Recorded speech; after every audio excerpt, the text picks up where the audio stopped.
बिस्मिल्लाहिर्रहमानिर्रहीम। स्टूडेंट्स अस्सलाम वालेकुम। मेरा नाम है डॉक्टर नैयर इकबाल। स्टूडेंट्स, जैसा कि आप जानते हैं कि हम यूनिट 4 पढ़ रहे हैं क्वाड्रेटिक इक्वेशंस का। ये अलजब्रा एंड ट्रिग्नोमेट्री का यूनिट 4 है और इसकी एक्सरसाइज 4.9 जो है हमने लास्ट कपल ऑफ लेक्चर्स से स्टार्ट की हुई है। इस लेक्चर में हम इस केस 2 जो है साइमल्टेनियस इक्वेशंस का, उसकी टाइप 4 जो है उस पर स्टार्ट करेंगे। स्टूडेंट्स, इस टाइप में कौन सी ऐसी बात है, क्या वजह है कि ये इसको हम टाइप 4 क्यों कह रहे हैं? इसकी वजह ये है कि इससे पहले जो टाइप 3 आपने पढ़ी थी उसमें एक इक्वेशन होमोजीनियस थी और दूसरी नॉन होमोजीनियस थी। स्टूडेंट्स, इस टाइप में क्या है कि दोनों इक्वेशंस आपको क्वाड्रेटिक भी हैं और दोनों नॉन होमोजीनियस हैं। सो हम अब ऐसी सिचुएशन में हम इन क्वेश्चंस को कैसे सॉल्व करेंगे? स्टूडेंट्स, हम इनको इन दोनों इक्वेशंस में से बाय एडिंग और by subtraction we shall get a homogeneous quadratic equation, जिसके हम फिर लीनियर फैक्टर्स बनाएंगे और इस तरीके से हम इन क्वेश्चंस को सॉल्व करेंगे। These are technical questions. So students, see we solve these questions.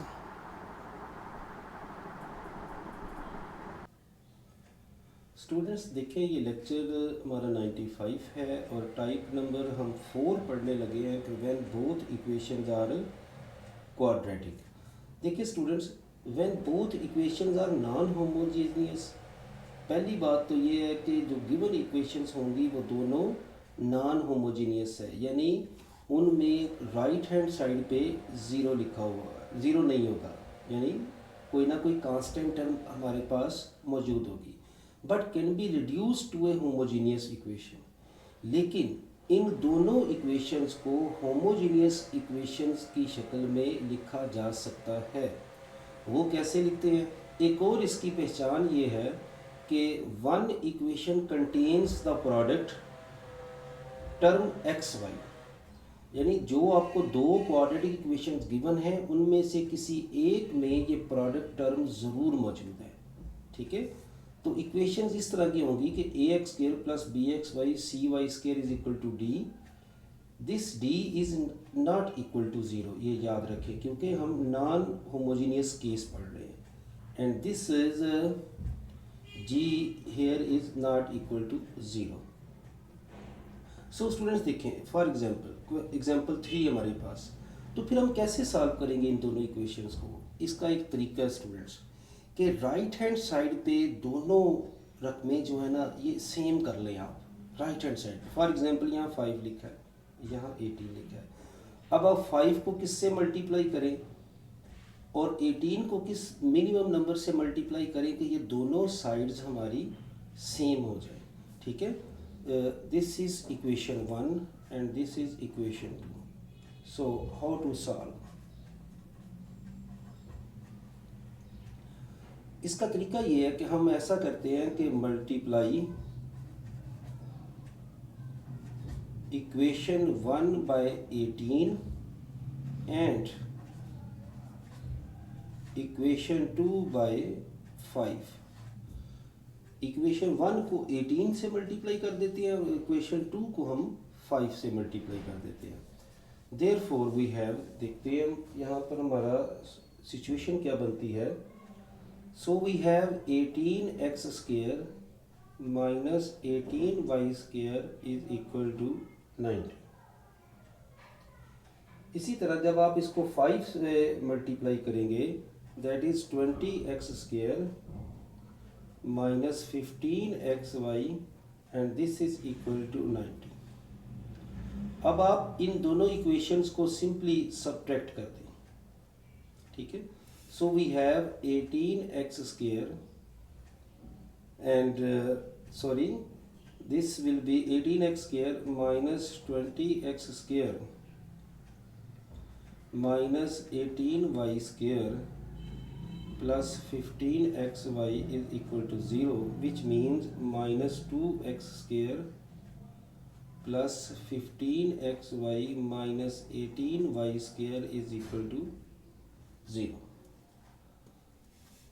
सो इसे आप ऐसे भी लिख सकते हैं कि 2 माइनस कॉमन निकाल लें अगर, 15xy plus 18y square is equal to 0। So students, we factorize this term, because we have 18 को अगर आप मल्टीप्लाई करें 2 से तो we have 36।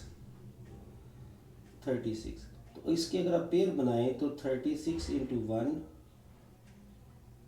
6 into 6, 12 into 3। तो ये जो पेयर है 12 इंटू 3 ये यहाँ पे हमें सूट करता है। 2x² minus 12xy minus 3xy plus 18y² is equal to 0।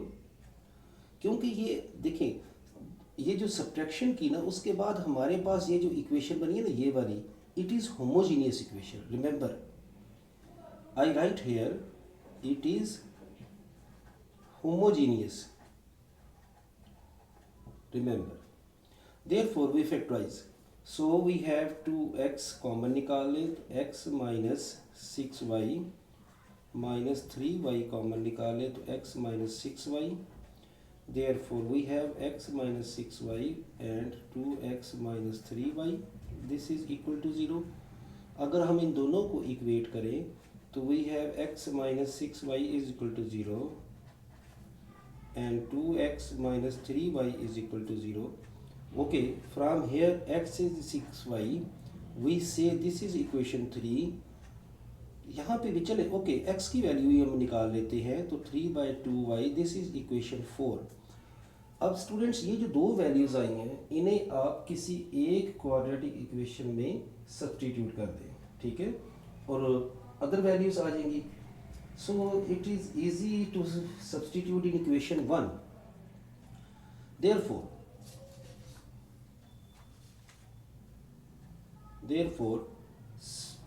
solving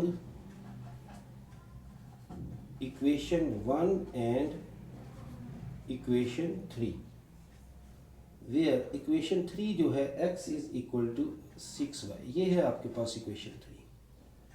इस वैल्यू को आपने पुट इन 1 इक्वेशन 1 में लगा देना है, ठीक है। सो हमारे पास इक्वेशन 1 जो है वो है 6y का स्क्वायर बन जाएगा क्योंकि ये x की वैल्यू है, minus y² is equal to 5।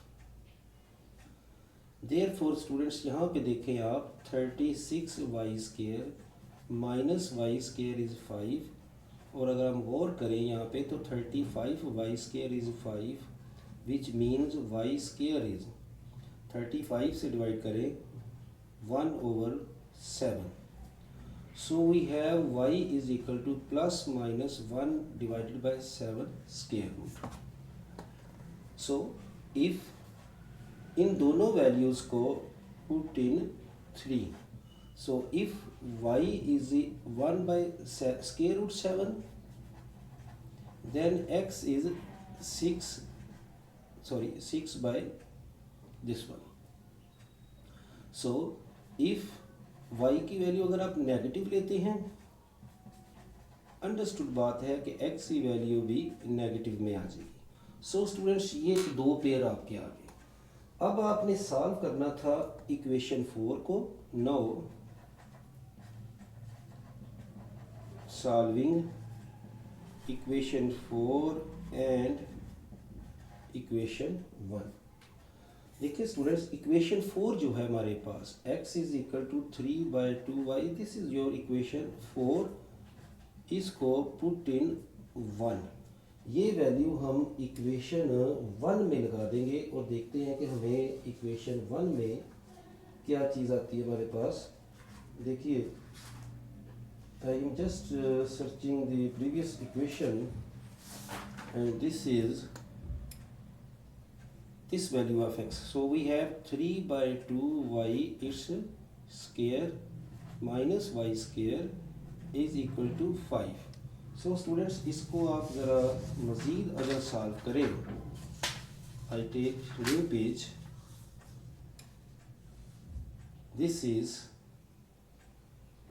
9/4y² minus y² is 5, therefore 9y² minus 4y² is equal to 20, therefore 5y² is 20 and y² is equal to that is 20, sorry 20 and this is 4, which means students देखिए हमारे पास y is equal to plus minus 2 और ये values आप equation 4 में लगा दें। देखें if y is plus 2 then x is, जब आप इसको इक्वेशन 4 में लगाते हैं then x is 3। इसी तरीके से अगर y जो है आप -2 लेते हैं then x is -3। Solution set आप कैसे लिखेंगे? तो स्टूडेंट्स पहले चले यही दो पेयर लिखते हैं, 2 -3 and -2 and then the previous one that is 6/7 square root and 1/7 square root. इसी तरह -6/7 square root and 1/7 square root. This is -6. So students, इंशाल्लाह नेक्स्ट लेक्चर में हम इसी किस्म के मज़ीद क्वेश्चन सॉल्व करेंगे। अपना ख्याल रखिएगा। Meet you in next lecture.